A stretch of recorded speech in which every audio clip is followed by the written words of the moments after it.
Bom dia, boa tarde, boa noite. E aí, galera, como é que vocês estão? Espero que estejam bem.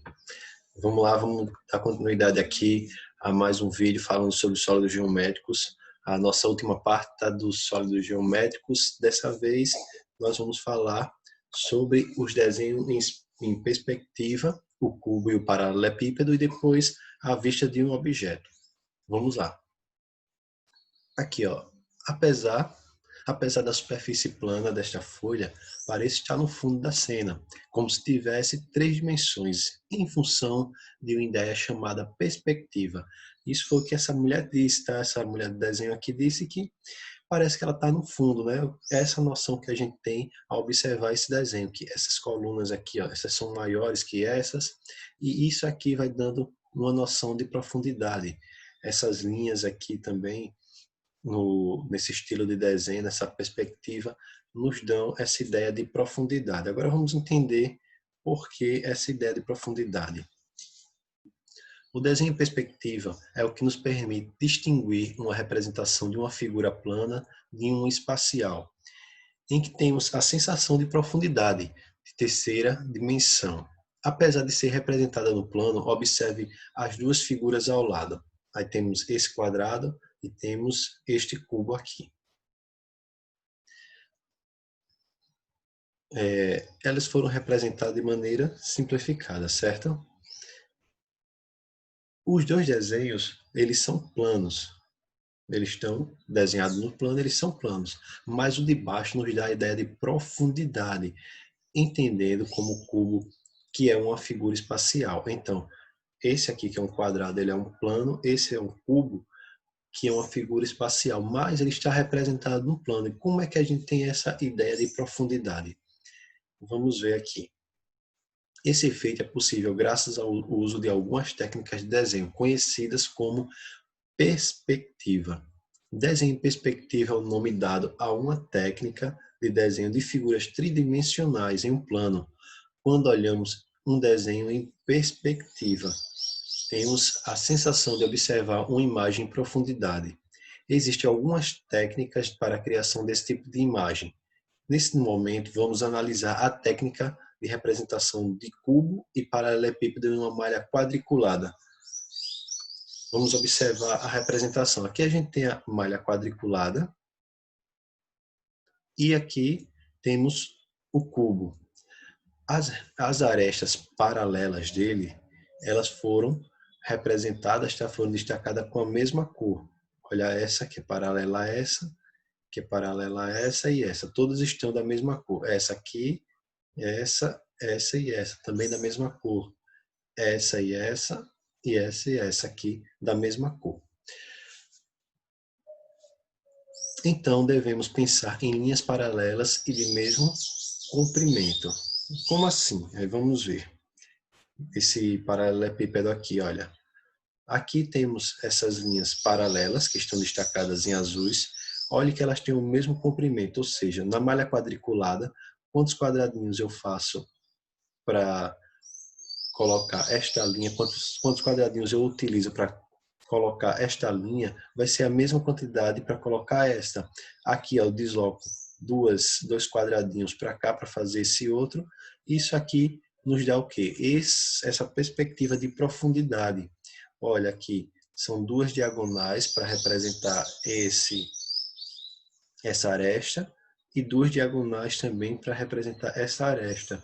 Isso aqui é o que nos traz essa ideia de perspectiva de profundidade, certo? Nos exercícios a gente vai desenvolver essa e outras técnicas de desenho em perspectiva. Então essa é a ideia de a gente utilizar os desenhos em perspectiva, tá? Na malha quadriculada. A gente começa aqui na malha quadriculada para aprendermos essa técnica e depois desenvolvermos outras, sem precisar utilizar malhas quadriculadas. Agora vamos ver aqui as vistas de um objeto. O tio de Arthur comprou um drone recentemente e resolveu testá-lo no seu sítio. Esse drone tem uma câmera que filma e fotografa. Ele decolou seu equipamento na frente de casa, passou por cima do telhado e aterrissou em um dos lados da casa. Então aqui está o drone e ele controlando o drone com o smartphone dele aqui. Olha, eu estou vendo aqui a vista frontal da casa, né? O que o drone está pegando aqui, está filmando. Aí logo ele colocou o drone para cima da casa. Então ele está vendo, está tendo a vista da parte de cima, vistas diferentes. E aqui ele colocou o drone ao lado da casa e tem a visão do lado da casa. Vamos ver aqui. Em cada uma das 3 fotos obtidas, temos uma vista diferente da casa. Observem. A primeira foto, a vista frontal, a vista da frente. Então, tirou a foto aqui, ó, da vista da frente. E o mesmo objeto. Segunda foto, a vista superior. Estou vendo aqui, ó, a vista superior dele, tá? Terceira foto, a vista lateral da casa. A vista de lado da casa, lateral. Então, para o mesmo objeto eu tenho vistas diferentes. As diferentes vistas que temos de um objeto tridimensional nos ajuda a entender mais detalhadamente desse objeto. Essa é uma ideia amplamente utilizada em projetos de engenharia, como é possível ver na imagem seguinte da parte do projeto de um avião. Então aqui eu tenho as imagens dele em vistas diferentes para ter a ideia, para ter uma melhor ideia da tridimensionalidade dele. Então, só vendo assim, se eu só tivesse essa imagem aqui, eu não entenderia como é que ele seria representado tridimensionalmente. Mas, tendo essa outra vista, ó, eu já entendo que essa parte aqui, ela vai ter um corpo arredondado. As asas, aqui eu já entendo o comprimento das asas em relação ao corpo. E aqui de cima, eu tenho uma vista como ele vai ser desenhado, tá? Como é que ele vai ser desenvolvido, a aerodinâmica dele para ele poder voar melhor. Então, essas 3 vistas do objeto vai me dar ideias diferentes para juntar e desenvolver o projeto. Nessa imagem também temos uma vista frontal, outra lateral e ainda uma vista superior do avião. Se observássemos, por exemplo, apenas a vista lateral, não teríamos noção real do comprimento das asas, sendo este detalhe observado tanto na vista frontal quanto na superior. Outra aplicação muito importante no estudo de vistas, principalmente a superior, está na representação de um imóvel da chamada planta baixa. A imagem seguinte apresenta essa ideia. Então vamos ver aqui a planta baixa de um imóvel. Geralmente a gente vê em projetos, tá? Em projetos em vendas, tá? Em vendas de imóveis. Quando a gente vai em alguns lugares, a gente vê algumas pessoas vendendo os imóveis e eles nos mostram a planta baixa do imóvel, ou seja, como é que ele vai ser desenvolvido, os espaços da casa, onde é que vai ser a cozinha, a sala, e aqui a gente tem a noção de como é que vai ser desenvolvida a casa a partir de uma planta baixa, que é chamada de planta baixa. Por meio desta vista é possível, inclusive, representar a mobília que poderá ser utilizada de tal forma que o possível comprador ou construtor tenha noção mais real do tamanho dos cômodos. Nesse caso, utiliza-se uma escala, por exemplo, de 1:100.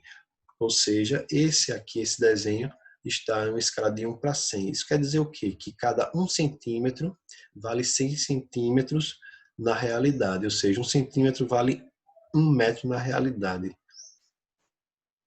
E aqui a noção ó, dos móveis, a mesa, sofás, a TV, cadeiras aqui, o banheiro. Então, a gente aqui tem a noção de como é que vai ser distribuído os móveis, o tamanho, uma noção mais real do tamanho de como é que vai ser a casa e posto os objetos nela.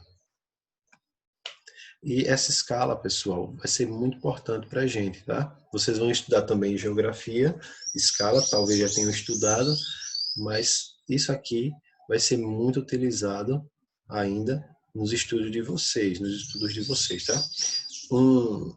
Aqui 1 centímetro para 100, vamos lá, só agora para a gente ter mais noção sobre essa escala. Cada 1 centímetro no desenho vai representar 100 centímetros Na realidade, se eu tivesse 2 centímetros, iria representar 200, 3, 300 e assim por diante. Está tendo essa escala aqui como referência.